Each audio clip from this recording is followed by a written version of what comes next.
O God, may the words of my mouth and the meditations of all of our hearts be acceptable to you, for you are our rock and our Redeemer. Amen. This past Tuesday morning, I was on the 4th floor of Suffolk County Superior Court. About 20 or so people had gathered in the elevator lobby in a big circle. Most of them were members of First Church Somerville, some even with their name tags on. And Reverend Jen led us in song. O Lord, let your kingdom come. O Lord, let your will be done on earth as it is in heaven, right here in our hearts.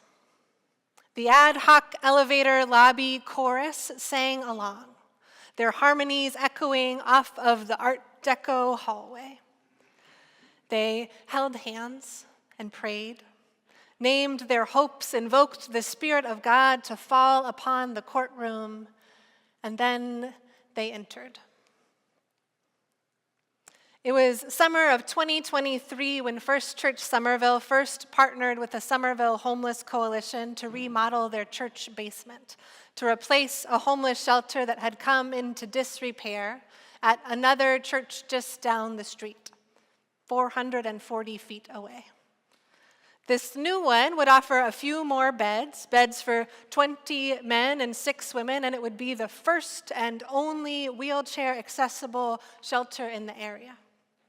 The coalition would handle day-to-day operations, and the church would share space and offer spiritual companionship to those who would pass through the doors.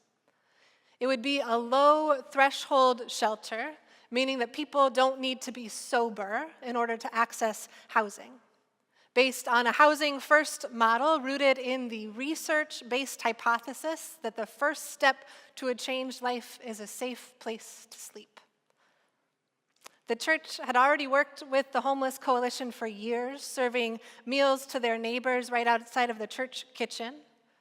But with more and more and more people taking shelter outside, the church felt called to discern how to do more.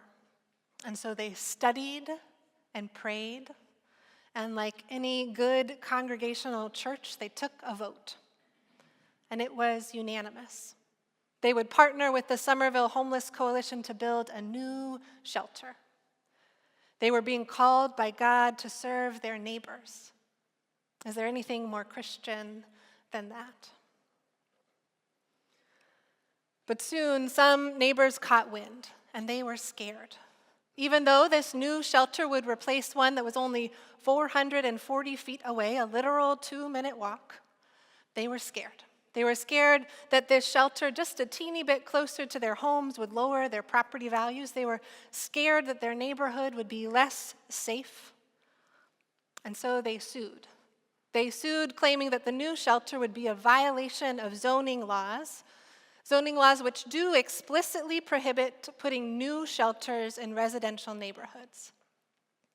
But in Massachusetts, there is an interesting statute called the Dover Amendment.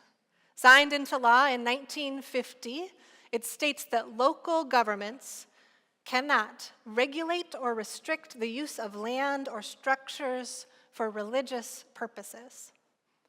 And over the course of the past few years, the legal question has become clear. Is opening a homeless shelter a religious purpose? Now, the Pharisees were members of a Jewish social movement that advocated that along with the Torah, the prophets and the wisdom writings and the oral tradition should be authoritative for all Jews. And Jesus was invited to Shabbat meal at the house of a leader of the Pharisees. The Pharisees were not enemies of Jesus. In fact, they had more in common than not. And yet, the ones who had invited him to dinner saw him with a tinge of suspicion. Before they even lit the candles, a man came in who needed healing. Jesus asks the Pharisees who had gathered for dinner, "Is it lawful to heal on the Sabbath or not?" And the Pharisees were silent. They were silent because they knew, of course, Of course, it is lawful to heal on the Sabbath. In Jewish teaching, care for neighbor and strangers always trumps purity laws, always. So Jesus healed the man and returned to dinner. But just as the guests were watching Jesus, he was watching them. And he notices something about the social arrangement of the guests, how they're seeking to seat themselves in places of honor. Often at meals like this one, they would take place at a U-shaped table called a triclinium. The original intention around such a design was to provide equal access to food and conversation and entertainment, no matter where a person was sitting. But in practice, seating was assigned according to the guest's social rank, the highest closest to the center and the lowest on the edges of the U. It was also common practice to invite people to parties who would benefit the host socially. Reciprocity was expected. So folks would invite their family and their friends and their rich neighbors, knowing that some of the social standing of their guests would rub off on them. Because after all, it matters who's at your table. It matters who's in your home. Jesus watches the guests vying for power and place, and he offers a parable. One of the more straightforward ones. The whole thing is written in second-person present tense, very clearly and directly addressing the people gathered. He tells them that when they're invited to a dinner, not to seek the highest place, lest they be shamed when someone more distinguished arrives. And he turns to the host and says, when you give a dinner, don't invite your friends and family and your rich neighbors, hoping for some sort of reciprocity.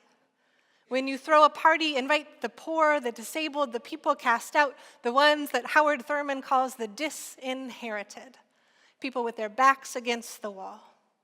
Invite them in. Do this and you will be blessed. So is it a religious purpose to make a homeless shelter in your church's basement? If your religion has anything to do with Jesus, it is. Jesus cared deeply about what mujerista theologians called lo cotidiano, daily life, the quotidian, everyday life. Jesus cared who had a place at the table and a roof over their heads.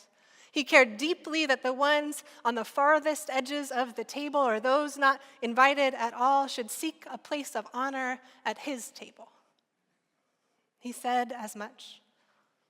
He lived those teachings and commanded us to do likewise. And he said this not just for the sake of the poor, but also for the rich, who had become impoverished in spirit by their wealth, who had built between themselves and the lowly ones a great chasm at high cost to their souls. The ethic that Jesus invited people into was not one where you would help the poor at the expense of the rich, not one with some people on the margins marginalizing still others, because for Jesus it was not a zero-sum game. Jesus inaugurated a whole new way of living where everyone could live together in a society of mutual flourishing. Because our souls, rich and poor alike, empowered and disempowered, our souls are harmed when we live in a world where some people matter and some people don't. It makes things less safe, less fulfilling, less good for all of us. We see all around us and in our hearts the effect of living in a world like this, a world where some people matter and others don't, a world where we assume some people are safe and others are dangerous.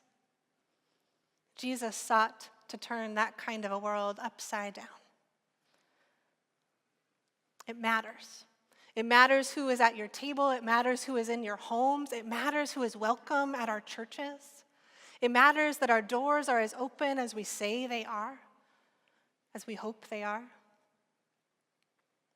I don't know what will happen with First Church Somerville's court case. The evidence process is finished. They'll do closing arguments in November, and they'll hear sometime around Christmas of all times.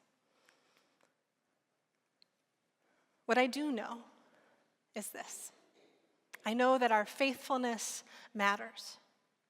Our fight to pry open the doors of our churches matters. Our work to provide safe and dignified housing for all people matters. I know that the testimony of First Church Somerville makes the gospel more audible at a time when Christian nationalism has stolen the mic from Jesus so that their own hate is louder than his love. I know that First Church's work to offer dignity to those who have been labeled dangerous or a nuisance, I know that it matters because they are simply our neighbors. I know that it matters to the housed and unhoused alike that all are treated with dignity, the dignity that God has put at the heart of every one of us, and that when we don't see that dignity in each other, we're all hurt. And I know that First Church will be blessed because they have invited the blessed ones in. When we live into the radical welcome that we proclaim, we open ourselves to being changed by those we welcome in. This is especially true at predominantly white, wealthy churches. When we hear stories and make those stories our stories. When we hear prayers and make those prayers our prayers, when we open our mind different to a wisdom from the dominant culture, wisdom that we have left out of our pulpits and leadership and pews. When we welcome the stranger in, we do not say, "Come in. Come in, but only if you're enough like us. Come in and be changed by our presence." But instead, when we can honestly say, "Come in. Come in as you are. We are ready. We are ready to be changed by your presence." Jesus called on the Pharisees to enlarge their welcome to the ones cast out. And he calls on us to do so today. Because we will be changed by our welcome. When we enlarge the invite list, we better be prepared to enlarge our hearts also. May we learn from our neighbors that we might be so blessed. Amen.